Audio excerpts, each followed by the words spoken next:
মে নির্বাচন কাথি লোকসভা কেন্দ্রে। এদিন নির্বাচনের প্রাথমিক প্রস্তুতি হিসাবে প্রত্যেকটি পঞ্চায়েত এলাকা ধরে কর্মী সমর্থকদের নিয়ে একটি বিশেষ আলোচনা সভার আয়োজন করা হয় বিজেপির পক্ষ থেকে।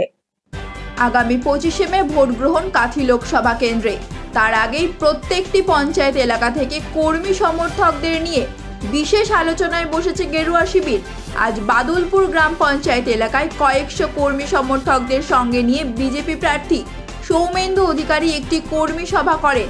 সেখানে জানানো হয় ভোটের দিন কোন কর্মী সমর্থক কোন দায়িত্বে থাকবে, কারা দায়িত্ব পাবে পোলিং এজেন্টের এবং কারা সাধারণ ভোটারকে ভোট কেন্দ্রে পৌঁছে দেবে। হারানোর জন্য তার সত্যিকারেই আমাদের কাছে আমাদেরকে বিস্তৃত করেছে। আপনারা সকলে একটু শেষের দিকে একটু জোর লাগিয়ে কাজ করবেন। আর মাত্র কয়েক দিন, আর 22 তারিখ খুব সম্ভবত আমাদের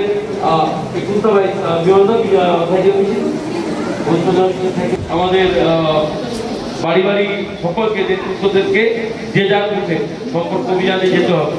এইটুকু কথা আপনাদের কাছে, আপনাদের আরো একবার আশীর্বাদ প্রার্থনা করে আগামী দিনের এই লড়াই যাতে আমরা কোলাবন প্রাইভেট লিমিটেড কোম্পানিকে এখান থেকে বিদায় করতে পারি।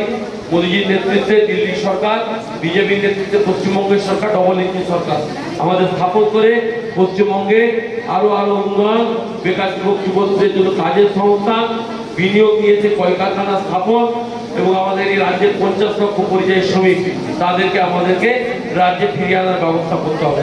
এই কথা বলে আমার বক্তব্য শেষ করছি। ভারত মাতা কি জয়।